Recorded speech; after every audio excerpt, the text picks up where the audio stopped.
Good evening everyone, कैसे हैं आप लोग। आज की मार्केट ने आपको सेंस ऑफ रिलीफ दिया होगा। ऑफ कोर्स, जिस तरह का रैली देखने को मिला है, कॉन्फिडेंस आपका वापस बाजार पे आता हुआ नजर आया होगा। आज मॉर्निंग में आरबीआई की क्रेडिट पॉलिसी थी और 50 बेसिस पॉइंट यानी 0.5% रेपो रेट बढ़ा दिए गए। जीडीपी का जो फोरकास्ट है वो कम किया गया, रेपो रेट को बढ़ाया गया। यानी कुल मिलाकर के चीजें अच्छी नहीं हुई, लेकिन मार्केट बहुत बेहतरीन होता हुआ नजर आया। आखिर ऐसा क्यों? क्या रीजंस जो रहे हैं जिसके कारण मार्केट इतना तेजी से ऊपर आता गया है, इन सब के बारे में बात करूंगा। निफ्टी की चार्ट एनालिसिस करूंगा कि कौन सा ऐसा पैटर्न है जो इंडिकेट अब बुल मार्केट के लिए कर सकता है। साथ ही साथ इस वीडियो में कंप्लीट एनालिसिस करेंगे। लेकिन उसके पहले अगर आपने इस चैनल को सब्सक्राइब नहीं किया है तो इस चैनल को सब्सक्राइब कीजिए, वीडियोस को लाइक एंड शेयर कीजिए और बेल आइकन को जरूर प्रेस कीजिएगा ताकि हमारे द्वारा पोस्ट किए गए वीडियोस के लेटेस्ट नोटिफिकेशंस आपके मोबाइल तक पहुंच जाए। आज निफ्टी 350 पॉइंट, सेंसेक्स 1000 पॉइंट और बैंक निफ्टी भी करीब करीब 1000 पॉइंट ऊपर। Fantastic rally. जरा ग्लोबल मार्केट एक बार ब्रीफली देख लेते हैं ताकि मंडे के लिए थोड़ा सा एक सेंस मिल जाए कि कैसा है क्या है। तो कहीं कोई बहुत ज्यादा खराबी नजर नहीं आ रही है, लेकिन यस, सिंगापुर निफ्टी जो है वो थोड़ा सा नेगेटिव होता हुआ नजर आया। तो ऑफकोर्स बहुत ज्यादा रैली आई थी तो उसके हिसाब से थोड़ा ये नेगेटिव हुआ है, लेकिन मंडे को देखेंगे क्या है क्या नहीं है। और चार्ट एनालिसिस तो अभी करेंगे ही करेंगे। लेकिन सबसे पहले पॉइंट ये है कि आखिर रेपो रेट के बढ़ने के बावजूद, जीडीपी फोरकास्ट स्लैश करने के बावजूद बाजार क्यों ऊपर जाता हुआ नजर आया।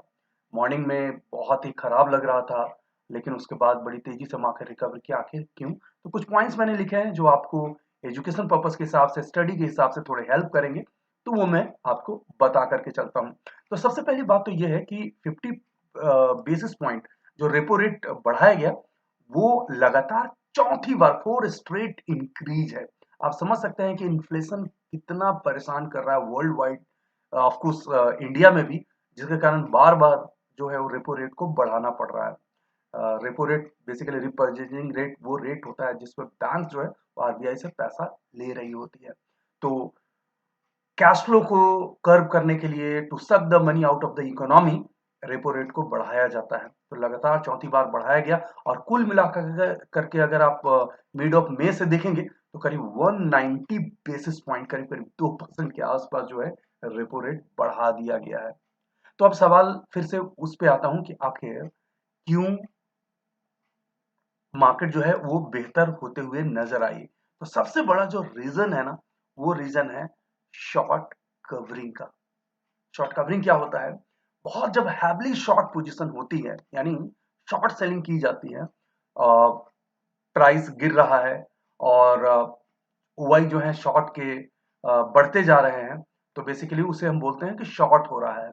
और जैसे ही प्राइस नीचे से रिकवर करने लगे और ओआई कम होने लगे, इसका मतलब होता है वो शॉर्ट कवरिंग हो रहा है। और शॉर्ट कवरिंग में कई बार बहुत तेज बाइंग देखने को मिला है।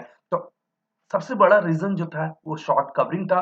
और दूसरा सबसे बड़ा पॉइंट है कि फॉल इन डॉलर इंडेक्स। कल रात की यूट्यूब वीडियो में मैंने बताया था कि $114 से 112-13 के आसपास आता हुआ डॉलर इंडेक्स नजर आया है। वो सबसे अच्छा साइन था। और आरबीआई की तरफ से जो रेपो रेट बढ़ाया तो गया है, लेकिन कोई सरप्राइज एलिमेंट नजर नहीं आया, क्योंकि जो 50 बेसिस पॉइंट बढ़ाने की बात थी वही हुई है। तो मार्केट तो उसको ऑलरेडी डाइजेस्ट कर चुका था करेक्ट होकर के। तो फिर फर्दर तो कोई ऐसी बात नहीं थी। तो कहने का मतलब ये है कि जो डेरिवेटिव डेटा था वो काफी ओवरसोल्ड नजर आ रहा था। और उसके कारण जो है एक शॉर्ट कवरिंग रैली देखने को मिली। जो अक्टूबर वाली सीरीज थी उसमें 87% शॉर्ट पोजीशन इंडेक्स फ्यूचर में था, तो वहां से शॉर्ट कवरिंग देखने को मिली। यूरोपियन मार्केट जो है डॉलर इंडेक्स के कूल होने पे वो भी पॉजिटिव में आते हुए नजर आए।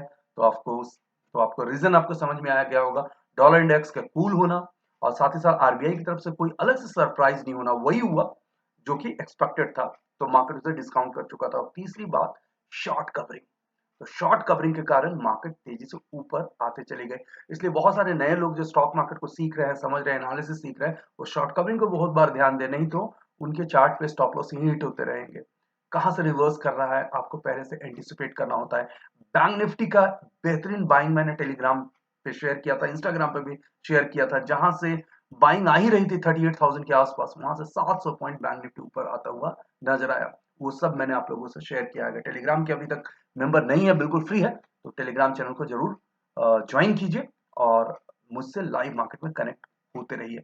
तो ये जो मैंने आउटलुक आपको जो रीजंस थे क्यों मार्केट रिकवर किया, वो मैंने आप लोगों से शेयर किया। अब बात करता हूँ सीधे सीधे निफ्टी की चार्ट को लेकर के। तो निफ्टी चार्ट में बेसिकली सबसे पहले मैं आपको 15 मिनट का चार्ट आपको बताता हूँ। 15 मिनट के चार्ट में ये एक वेज सॉर्ट ऑफ पैटर्न था, जिसमें यहाँ पे ब्रेकआउट आया था। वो पॉइंट क्या है, 16,930 के आसपास एक ब्रेकआउट आया था। यहीं पे एक्सपोनेंशियल मूविंग एवरेज जो है 50 का था, और उसे जब ब्रेकआउट आया था तो यहाँ से बाइंग कंफर्म हो गया था। टेलीग्राम पे मैंने शेयर किया था, और यहाँ से इमेंस बेहतरीन रैली, इतना अच्छा। और रेजिस्टेंस के लिए मैंने ये ट्रेंड लाइन यूज किया था, हॉरिजॉन्टल लाइन, और साथ ही साथ यहाँ पे EMA 200 मैंने लगाया था। एक्सपोनेंशियल मूविंग एवरेज 200 जो है वो वहां पे नजर आया था। देखिए 200 का एक्सपोनेंशियल मूविंग एवरेज है जो मैंने लगाया था, और एग्जैक्टली यहीं पे मैंने रेजिस्टेंस बताया था जो करीब 17,183 के आसपास था, और वहीं से 100 पॉइंट स्लाइड किया। तो ये ब्रेकआउट हुआ था, ब्रेकआउट होने से पहले ही मैंने रेजिस्टेंस भी बता दिया था। तो ये कैसे होता है, प्रैक्टिस के कारण होता है। ऐसे रैंडम लाइन खींचने से नहीं होता है, एक्सपर्टीज आपको लाना होता है, और वो expertise over the period of the time ही आता है, राइट प्रैक्टिस अगर आप करते हैं तो ये एक चीज है। आप अगर देखेंगे यहाँ कंफर्मेशन के तौर पे, तो यहाँ पे कुछ इंडिकेटर्स वगैरह है, उसने भी बाय कंफर्म किया था। खैर एनीवे, तो ये तो बात हो गई कि 15 मिनट के चार्ट पे इंट्राडे में किस तरह से वो हुआ है। लेकिन आगे के लिए इंडिकेशंस क्या? तो आगे के लिए मैं आपसे एक डेली चार्ट शेयर करता हूँ।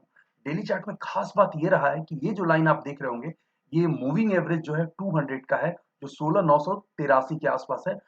उसे ब्रेक करके नीचे आया था, फिर से उसे क्रॉस करके ऊपर आ गया है। तो बहुत अच्छी बात है कि मूविंग एवरेज से ऊपर निफ्टी चल रहा है। लेकिन प्रॉब्लम जो है वो थोड़ा-सा ग्लोबल मार्केट में देखने को मिल सकती है, लेकिन अच्छी बात मुझे नज़र ये आ रही है कि after a long down trend मुझे अब एक बुलिश इनगल्फिंग पैटर्न नज़र आने लगा है।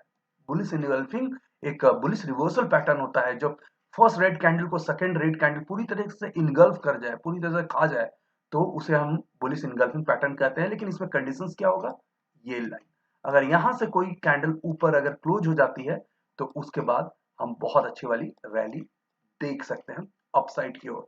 हालांकि मंडे को लग रहा है थोड़ा नीचे खुलेगा तो स्ट्रगल करेगा, लेकिन उसके बाद अगर ये कंफर्मेशन मिलती है, और कंफर्मेशन कहां पे मिलेगी, जो आज का जो हाई है ना, उसे क्रॉस करके अगर कोई कैंडल क्लोज हो जाता है, तो हमें आगे के लिए 17,500 17,600 के लिए हम प्रिपेयर हो सकते हैं।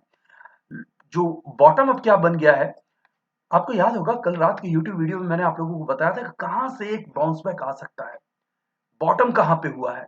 तो बॉटम जो मैंने ये 16,650 के आसपास बोला था, आप याद कीजिए कल का वीडियो अगर आपने देखा होगा, तो मैंने आप बताया था 16,650 एक बहुत बेहतरीन सपोर्ट हो सकता है, और वही सपोर्ट जो है वो मोर और लेस आज लेकर के निकला है। पैटर्न के बारे में मैंने बता दिया, और ये कंफर्मेशन अगर आएगी, आज का जो हाई था वो अगर ब्रेक हो जाता है, क्लोज हो जाता है मंडे को या उससे आगे, तो एक बुल रैली हम बहुत अच्छी वाली देख सकते हैं। फिलहाल डे टू डे बेसिस पे मार्केट को फॉलो कीजिए, और बहुत ज़्यादा कंप्लेसेंसी नहीं होनी चाहिए इस रिकवरी को लेकर के, क्योंकि ये शॉर्ट कवरिंग है। तो कई बार फिर मार्केट रियलिटी में आती है, तो फिर से वो उसी तरीके से बिहेव करने लगती है जैसा कि कुछ दिनों पहले कर रही थी। तो शॉर्ट कवरिंग को आपने आज एंजॉय किया होगा, पैसे भी बने होंगे और मज़ा भी आया होगा। लेकिन मंडे को फिर से हम देखेंगे किस तरह का बाजार होगा, उसके अकॉर्डिंग ही हम कनेक्ट होंगे। तो आप हमसे फेसबुक, ट्विटर, इंस्टाग्राम, कोरा और लिंक्डइन पे कनेक्ट हो सकते हैं। साथ ही साथ अगर आप एक स्टॉक मार्केट प्रोफेशनल बनना चाहते हैं, प्रोफेशनल ट्रेनिंग करना चाहते हैं, मैं वर्ड प्रोफेशनल इसलिए यूज कर रहा हूँ कि पैसा बनाना इतना आसान है ही नहीं। आप अगर प्रोफेशनली ट्रेन होंगे तो ही पैसा इस मार्केट में बना पाएंगे, और उसके लिए अगर आप रेडी हैं तो आप हमसे कनेक्ट हो सकते हैं, हमारे कोर्सेज ज्वाइन कर सकते हैं, पर्सनली इंडिविजुअली आप ट्रेन हो सकते हैं। Thanks for watching, take care. Video को लाइक करें, शेयर करें, सब्सक्राइब करें और आने वाले वीडियोस के नोटिफिकेशंस के लिए बेल आइकन को दबाएं।